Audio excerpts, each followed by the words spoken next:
Antes de pasar a la siguiente sección de teología sistemática y antes de terminar nuestro breve panorama de la persona y obra del Espíritu Santo, sigue quedando un tema que creo que tenemos que abordar, porque también es muy controversial y confuso, y es un tema que se debate todo el tiempo en la vida de la Iglesia hoy en día, y esto es, ¿debemos como cristianos del siglo XX esperar a que se produzcan milagros en la vida de la iglesia hoy, o los milagros han cesado al final de la era apostólica? Ahora, muy a menudo esa pregunta se plantea con respeto y en conjunción con toda la discusión de los llamados dones milagrosos del Espíritu.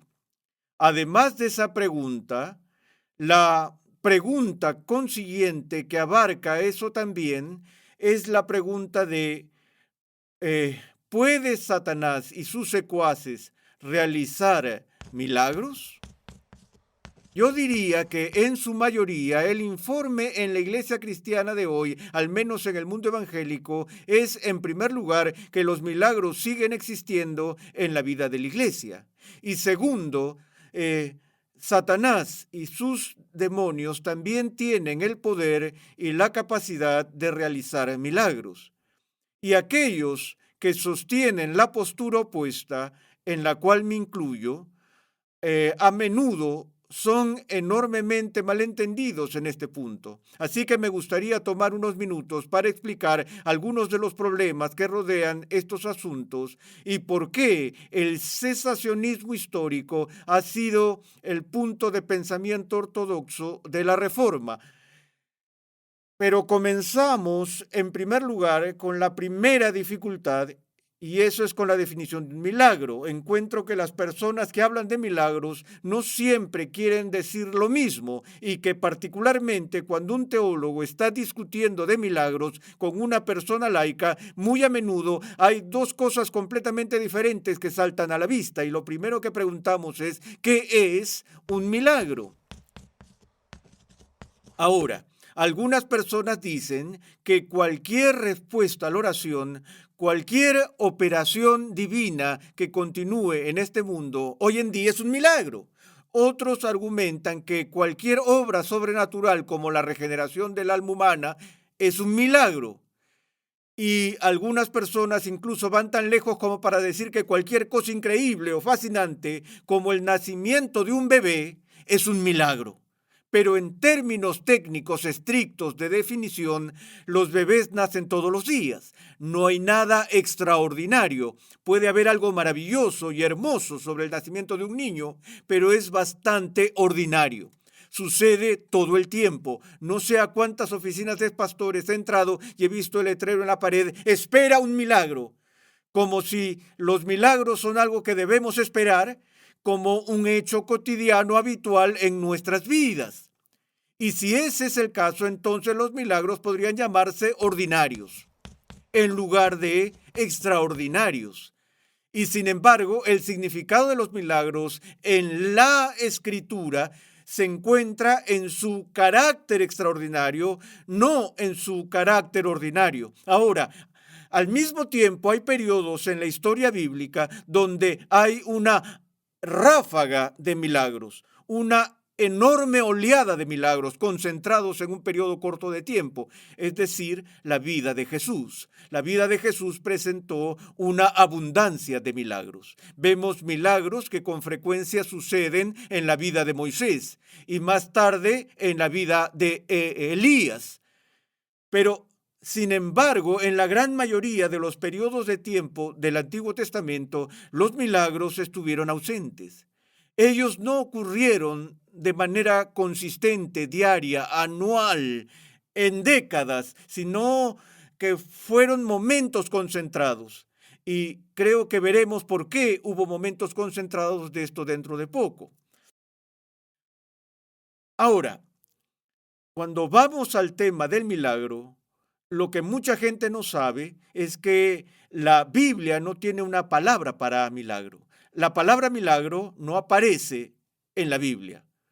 Ahora, Antes que me escribas o me llames por teléfono y tomes una de las tantas traducciones del Nuevo Testamento, en particular la RB60, que usa el término milagro con frecuencia, déjame decirte que soy plenamente consciente de que en las traducciones de la Biblia al español la palabra milagro aparece con frecuencia.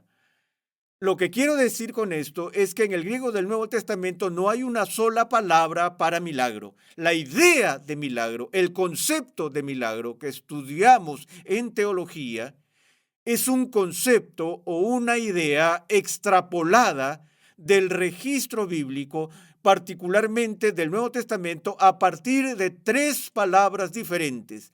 Y esas palabras son señales, poderes y maravillas. Porque los milagros, tal como los entendemos, son manifestaciones del poder divino. Inspiran asombro o maravilla o admiración o estupor cuando ocurren y son significativos. La palabra favorita de Juan para lo que llamaríamos un milagro es la palabra semeion, que se traduce por la palabra señal. Al leer el registro de Juan, por ejemplo, él dice, esta señal hizo Jesús en la fiesta de las bodas de Canaán, o esta señal hizo Jesús en Capernaum, y así por el estilo, y se les llamó señales. Ahora, ¿por qué se les llama señales? Bueno, las señales son algo que apuntan a algo más allá de sí mismas. Tienen aquello que llamamos relevancia. Ellas significan algo. Aquí está el kit del asunto. ¿Qué era lo que los llamados milagros, señales y poderes y maravillas del Nuevo Testamento fueron diseñados para representar? ¿A qué señalaban? Obviamente tenían un valor importante en las mismas cosas que hacían. Jesús satisfizo las necesidades del anfitrión de la boda cuando hizo vino del agua. O ciertamente satisfizo las necesidades de los enfermos cuando los curó, o de los padres afligidos cuando levantó a sus hijos de entre los muertos. Pero ¿cuál era la importancia de estas cosas? Bueno, creo que para dar una respuesta a esa pregunta, primero miremos a Nicodemo. Cuando Nicodemo vino a Jesús de noche, le dijo a él, Rabí, ¿eres tú? O él le dijo a él, Rabí, sabemos que has venido de Dios como maestro, porque nadie puede hacer las señales que tú haces si Dios no está con él.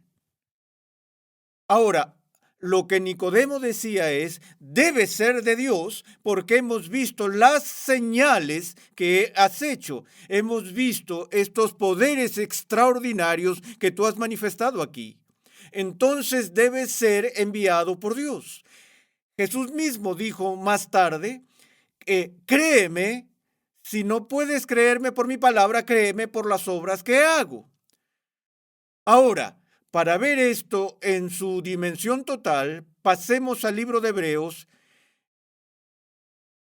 en el segundo capítulo, donde tenemos esta amonestación y advertencia. Por tanto, debemos prestar mucha mayor atención a lo que hemos oído, no sea que nos desviemos, porque si la palabra hablada por medio de ángeles resultó ser inmutable y toda transgresión y desobediencia recibió una justa retribución, ¿cómo escaparemos nosotros si descuidamos una salvación tan grande, la cual, después que fue anunciada primeramente por medio del Señor, nos fue confirmada por los que oyeron, testificando Dios juntamente con ellos, tanto por señales como por prodigios y por diversos milagros? Ahora, aquí el autor de Hebreos está diciendo que la verdad de la palabra de Dios, que lo que verifica que el mensaje que dan los escritores de las Escrituras es ciertamente de Dios, es confirmado o demostrado por Dios a través de la ejecución de milagros. Ahora, ese es un punto que creo que a menudo es lamentablemente descuidado y pasado por alto, porque aquí el problema.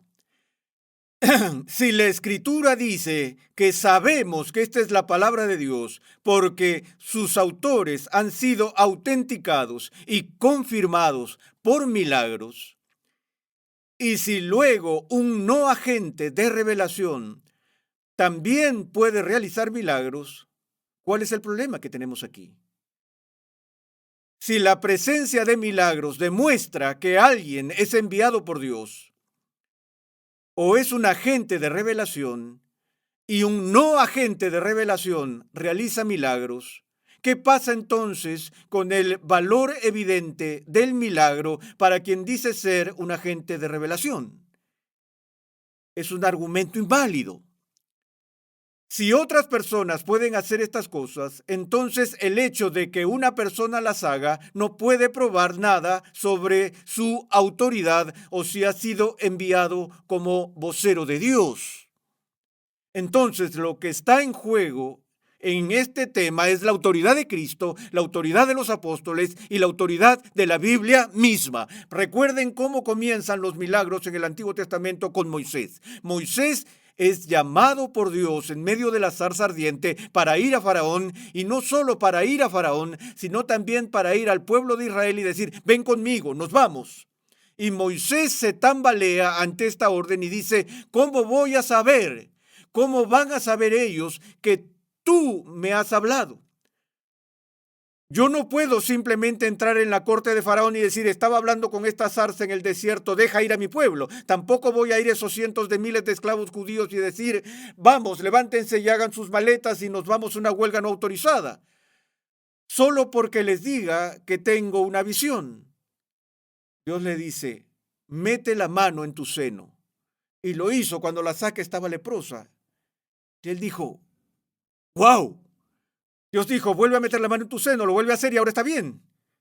Y luego dice: toma tu vara y échala en tierra, y se convirtió en una serpiente. Dios dice: agárrala por la cola, la agarró y se volvió a vara en su mano. ¿Qué está pasando aquí? Dios está diciendo: confirmaré mi palabra por milagros, Moisés. Así es como demostrarás que eres mi vocero y que te he mandado a que hagas estas cosas. Y esto se convirtió en un problema en el siglo XVI, cuando estalló la controversia más grande y férrea sobre la naturaleza y la verdad del Evangelio en el mundo cristiano entre los seguidores de Lutero y los reformadores y la Iglesia Católica Romana. Toda la disputa fue sobre qué es el Evangelio. Uno de los argumentos que Roma utilizó contra los reformadores fue este. Ellos dijeron: tenemos milagros en nuestra historia y esos milagros demuestran la verdad de la Iglesia Católica, y desafiaron a Lutero y desafiaron a Calvino diciendo: ¿dónde están tus milagros? ¿Cómo puedes autenticar la verdad de tus afirmaciones si no tienes milagros? Ahora, fíjate que los reformadores no dijeron a los críticos romanos: oye, escucha, estás operando con la comprensión equivocada de la importancia de los milagros. Ellos comprendieron el significado de los milagros.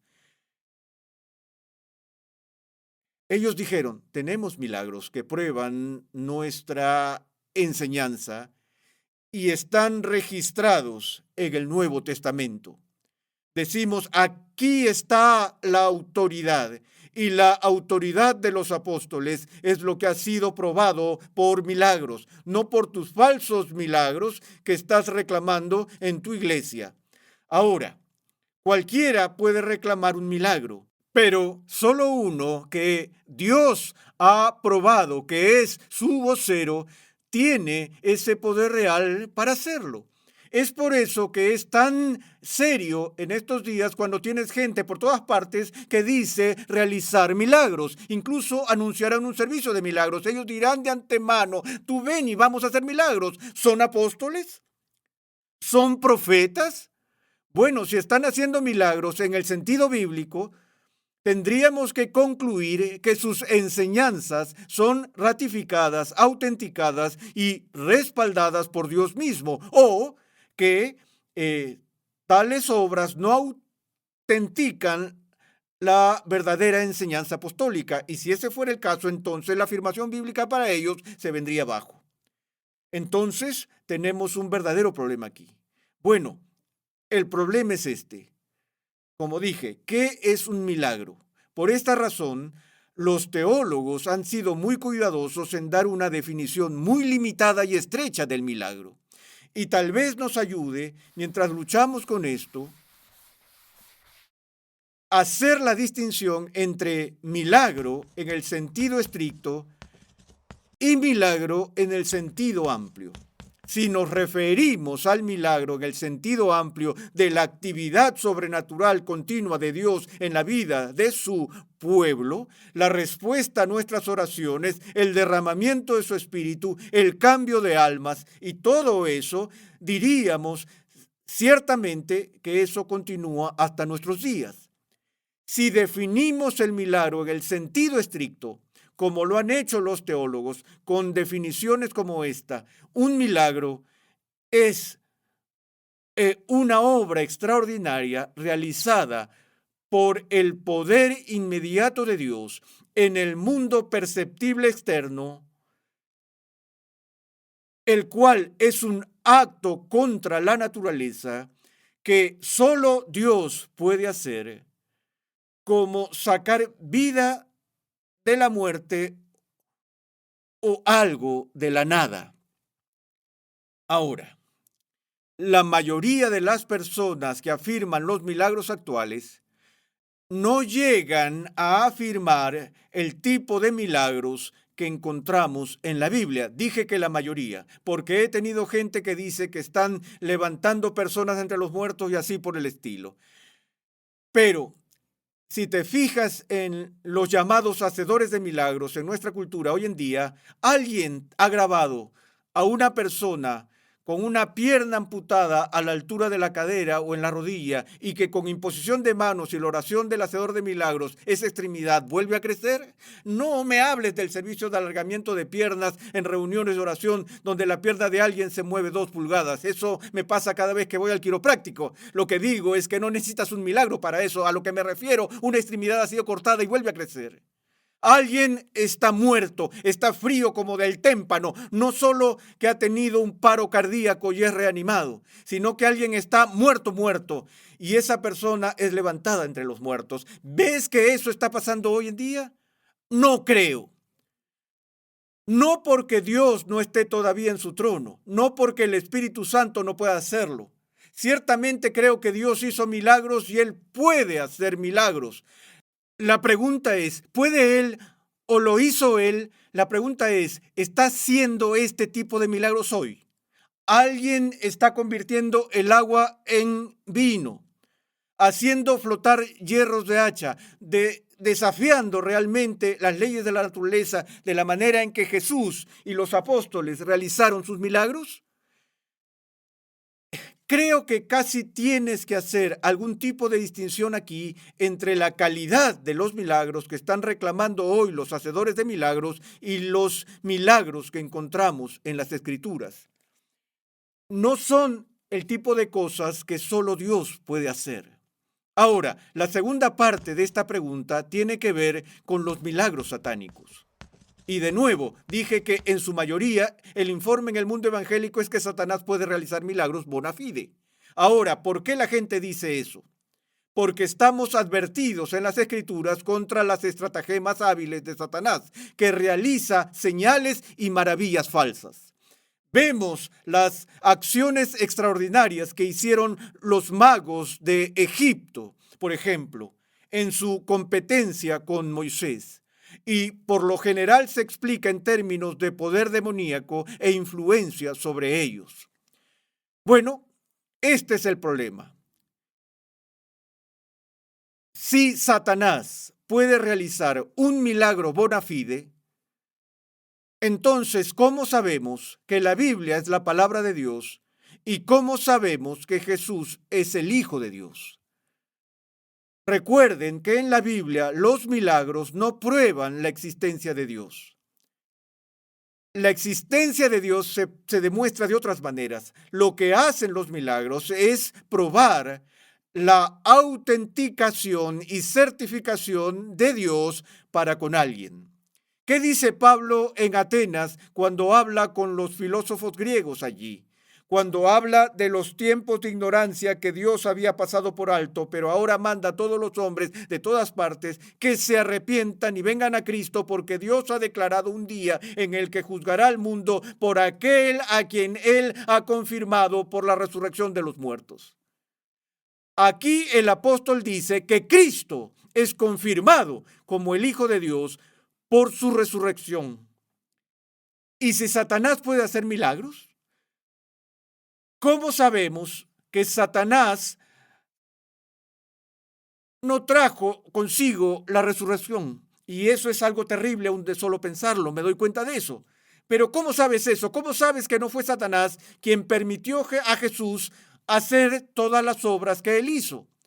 No olviden que esa fue exactamente la acusación que los fariseos hicieron contra Jesús, de que él estaba haciendo estas cosas por Belcebú, por el poder de Satanás. Tal vez el mayor truco de Satanás es alejar a la gente del monoteísmo puro, sin matices, y dirigirlos a la idolatría, consiguiendo que adoren a un hombre. Y su mayor truco para lograr que adoren a un hombre fue darle a este hombre todo tipo de poderes para realizar milagros y luego levantarlo entre los muertos. En otras palabras, toda la iglesia cristiana ha sido fabricada por Satanás. ¿Por qué no crees eso? Bueno, no lo creo porque no creo que Satanás sea Dios y no creo que Satanás pueda hacer cosas que solo Dios puede hacer. Y sé que la Biblia dice que Satanás puede realizar señales falsas y se pregunta si es posible incluso engañar a los elegidos. ¿Qué es una señal falsa y un prodigio falso? ¿Es un milagro verdadero, una señal verdadera o una maravilla verdadera que se ha hecho en nombre de una mentira? ¿O es un prodigio falso, una señal falsa? No un milagro auténtico bona fide, sino más bien una falsificación. Sabemos que Satanás es más sofisticado que cualquier ser humano. No tiene el poder de la creación, él no tiene el poder que solo Dios tiene, él no tiene el poder sobre la vida y la muerte y este tipo de cosas, no tiene el poder de las leyes de la naturaleza, pero es más sofisticado que nosotros. Y vemos a nuestro alrededor todos los días que la gente hace mucho dinero siendo magos muy tramposos. La buena noticia en nuestra cultura es que los magos famosos de nuestros días no dicen estar haciendo milagros. Ellos dejan en claro que están haciendo un juego de manos y que son hábiles y expertos en las cosas que hacen. No dicen estar haciendo magia. En el mundo antiguo eso era diferente. Los magos de la antigüedad afirmaron tener poderes sobrenaturales, afirmaron estar haciendo magia cuando todo lo que estaban haciendo eran trucos. Y lo vemos en la competencia entre Moisés y los magos de la corte de Faraón. Trajeron toda su bolsa de trucos para competir y en un periodo muy corto de tiempo se agotaron. Y Moisés siguió adelante, porque Moisés no era un mago. Él era uno ungido por el poder de Dios para hacer cosas que ningún mago puede hacer. De la misma manera, Satanás puede ser muy inteligente y engañar a la gente, pero no le des la capacidad de hacer cosas que solo Dios puede hacer. No puede hacer un milagro verdadero en el estricto sentido de la palabra.